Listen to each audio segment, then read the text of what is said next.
నమస్తే. ఇన్నాళ్ళు నన్ను సపోర్ట్ చేస్తూ, ఎంకరేజ్ చేస్తూ మీ ప్రేమని నాకు అందిస్తున్న ప్రతి ఒక్కరికి కృతజ్ఞతలు. అలాగే ఈ వీడియో కూడా ఖచ్చితంగా మీకు ఉపయోగపడుతుంది. లైక్, షేర్ అండ్ సబ్స్క్రైబ్ చేసి మీ సపోర్ట్‌ని నాకు అందించండి. అలాగే ఈ వీడియో పట్ల మీకున్న అభిప్రాయాన్ని కామెంట్ సెక్షన్‌లో కామెంట్ చేసి తెలియజేయండి. ఇప్పుడు వీడియోని చూద్దాం. నమస్తే, వెల్కమ్ టు అవర్ ఛానల్. నేను పద్మిని. ప్రస్తుతంతో పాటు వేదిక్ ఆస్ట్రాలజర్ అవినాష్ దాస్ గారు ఉన్నారు. మాట్లాడదాం. అవినాష్ గారు నమస్తే అండి. నమస్తే అండి. ఓం నమో శివాయ, ఓం నమో వెంకటేశాయ. అవినాష్ గారు, వైశాఖ అమావాస్య వచ్చేస్తోంది. ఈ 6వ తారీఖే గురువారం అమావాస్య. సో మరి మొన్ననే గురువారం పౌర్ణమి కూడా జరిగింది. సేమ్ అదే గురువారం మళ్ళీ అమావాస్య వస్తోంది. సో మరి గురువారం అమావాస్య రావటం అందున ఈ అమావాస్య వైశాఖ అమావాస్యని చాలా చాలా విశేషంగా ఖచ్చితంగా జరుపుకునేటటువంటి పరిస్థితి ఉంది. ఎందుకంటే ఆ రోజు శని జయంతి కూడా, శని గ్రహం జన్మ తీసుకున్నటువంటి రోజుగా కూడా భావిస్తారు వైశాఖ అమావాస్యని. మరి అమావాస్యని ఎలా వినియోగించుకోవచ్చు అంటారు? ఇప్పుడు అమావాస్య కానీ పౌర్ణమి కానీ చంద్రుడికి పడిన శాపం వల్ల ఈ అమావాస్య ఇంకా పౌర్ణమి రావడం జరుగుతుంది. సో బేసికల్గా శివుడు చంద్రుడికి ఎంతో హెల్ప్ చేస్తే దీని నుంచి ఈ అమావాస్య నుంచి బయట ఎలా పడగలగలగో అని చంద్రుడికి చెప్పాడు. అలా మనిషి కూడా అలాంటివి చేసుకోవాలి. సో బేసిక్ రెమెడీస్ చెప్తాను, తర్వాత ఒక్కొక్క స్టెప్ ముందుకు వస్తాము. సో బేసిక్గా ఏంటంటే అమావాస్య రోజు నాన్ వెజ్ తినకూడదు. First of all most important. డేంజరా తింటే? మంచిది కాదు. అమావాస్య రోజు నాన్ వెజ్ తినకూడదు. చాలా ఇంపార్టెంట్, ఇది గుర్తుపెట్టుకోవాలి. తర్వాత అమావాస్య రోజు కాళీ అమ్మవారికి ఆరాధన చేయాలి. కాళీ అమ్మవారి గుడికి వెళ్ళాలి. ఫలక్నామాలో కాళీ అమ్మవారు ఉన్నారు. ఆ గుడికి తప్పనిసరి ఆ రోజు వెళ్ళండి. మీకు తెలుసో లేదో ప్రేక్షకులకి నుంచోడానికి కూడా ప్లేస్ దొరకదు అమావాస్య రోజు. అంతమంది వస్తారు ఆ టెంపుల్ కి, ఎక్కడెక్కడ నుంచో వస్తారు. సో అమావాస్య రోజు కంపల్సరీ వెళ్ళాలి. ఈ అమావాస్య వైశాఖ అమావాస్య కాబట్టి అసలు వైశాఖం దగ్గరకు వద్దాం. వైశాఖం ఏంటి అంటే, ఒక కాయిన్ తీసుకుంటే దాని వైశాఖం అనుకుంటే ఒక సైడ్ మెటీరియలిస్టిక్, ఒక సైడ్ స్పిరిచువల్.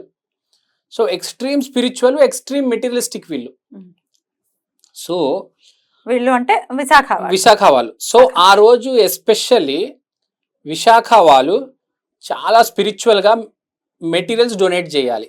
అంటే ఎంతో పెద్ద అమౌంట్ కుదిరినంత వరకు ఆ రోజు కాళీ అమ్మవారికి డొనేట్ చేస్తే చాలా మంచిది. Very very good. కాళీ అమ్మవారి ఆరాధన అమావాస్య రోజు. ఇంకా మోస్ట్ ఇంపార్టెంట్, అమావాస్య పవర్ రాత్రి 12 గంటలకు ఎక్కువ ఉంటుంది కాబట్టి 12 గంటలకి కాళీ అమ్మవారిని పూజిస్తే, ఒక్కసారి కాళీ అమ్మవారి పటానికి దండం పెట్టుకుంటే చాలా శ్రేష్టం, అద్భుతం. తర్వాత అయితే 5వ తారీఖు సాయంత్రం వస్తోంది అమావాస్య, 6వ తారీఖు సాయంత్రం వరకు ఉంది. మరి 5వ తారీఖు రాత్రి దండం పెట్టుకోమంటారా, 6వ తారీఖు పెట్టుకోమంటారా? మీకు 6వ తారీఖు సాయంత్రం అమావాస్య అయిపోతుంది కాబట్టి 5వ తారీఖు రాత్రి 12ంటికే మీరు దండం పెట్టుకోండి, బెస్ట్. తర్వాత షష్టగ్రహ కూటమి కూడా అదే రోజు ఉంది కనుక ఇది ఇంకా అసలు ఇంకా చాలా పవర్ఫుల్ అవుతుంది అమావాస్య.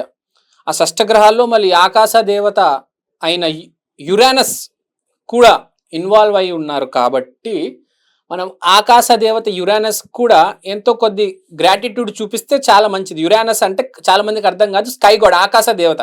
సో ఆ రోజు ఆకాశ దేవత నాకు ఆశీర్వాదం ఇవ్వు అని కొంచెం అడిగి కొంచెం గ్రాటిట్యూడ్ చూపిస్తే మనకు చాలా మంచిది. షష్టగ్రహ కూటమి ఇది. తర్వాత ఆ రోజు సూర్యుడు ఇంకా చంద్రుడు రోహిణీ నక్షత్రంలో ఉన్నారు. రోహిణీ నక్షత్రం అంటే కృష్ణుడిది. సో ఇన్ని వస్తున్నాయి ఏంటి అనుకుంటున్నారంటే చాలా ఇంపార్టెంట్ డేట్ అండి. డెఫినెట్లీ ఉన్నవన్నీ చెప్పాలి కదా మరి. రైట్. రోహిణి నక్షత్రంలో ఇద్దరు ఉన్నారు. కృష్ణ నక్షత్రం కాబట్టి కృష్ణ ఆరాధన కూడా చేసుకోవాలి. చాలా పవర్ఫుల్ రోజు అండి. ఇన్ని ఉన్నాయంటే మీరు అర్థం చేసుకోండి, అంతా ఇంత కాదు, విపరీతంగా పవర్ఫుల్. మీరు చూస్తే ఎందుకు అంత పవర్ఫుల్ అని అడిగితే, భారతదేశంలో ప్రతి 5 సంవత్సరాలు గవర్నమెంట్ మారుతుంది. ఇంకా అప్పుడే వచ్చి ఉంటుంది. అందుకనే అంత ఆ రేంజ్ లో పవర్ ఉంది అక్కడ. గవర్నమెంట్ మారుతుంది కాబట్టి మీరు అర్థం చేసుకోండి. మారుతుందని చెప్తున్నారు. అయితే గవర్నమెంట్ మారుతుందంటే ఆ న్యూ బిగినింగ్ మళ్ళీ స్టార్ట్ అవుతుంది. గవర్నమెంట్ ఏదైనా ఉండొచ్చు, కొత్త బిగినింగ్ ఉన్న గవర్నమెంట్ వచ్చినా ప్లాన్స్ మారుతాయి, ఉమ్, పెద్ద మార్పు వస్తుంది 5 years లో. ఉమ్, భారతదేశానికి కుజమహాదశ నడుస్తుంది, ప్లస్ ఎలక్షన్ అయిన వెంటనే షష్టగ్రహ కూటమి జరుగుతుంది కాబట్టి ఈ 5 years లో విపరీతమైన మార్పులు వస్తాయి, గ్యారంటీ, కంపల్సరీ. సో ఎవరైనా కానీ ఆ రోజు మేనిఫెస్టేషన్ చేసుకుంటే కూడా చాలా మంచిది. ఎట్లా చేసుకోమంటారు? మేనిఫెస్టేషన్ నార్మల్గా ఎలా అయితే చేసుకుంటామో మనము అందరికీ తెలిసిందే, ఒక ఇమాజినేషన్. మాకు ఈ సమస్య తీరిపోయింది, ఏదైనా సమస్య ఉంటే గనక తీరిపోయింది అని ఇమాజినేషన్ చేసుకోవాలి, జనరల్ ఇమాజినేషన్ చేసుకోవచ్చు. ఎందుకంటే చంద్రుడు కూడా రోహిణి నక్షత్రం కృష్ణుడు నక్షత్రంలో ఉన్నాడు కాబట్టి ఆ రోజు మేనిఫెస్టేషన్ చేయమని చెప్తున్నా, ఊరికే చెప్పట్ల.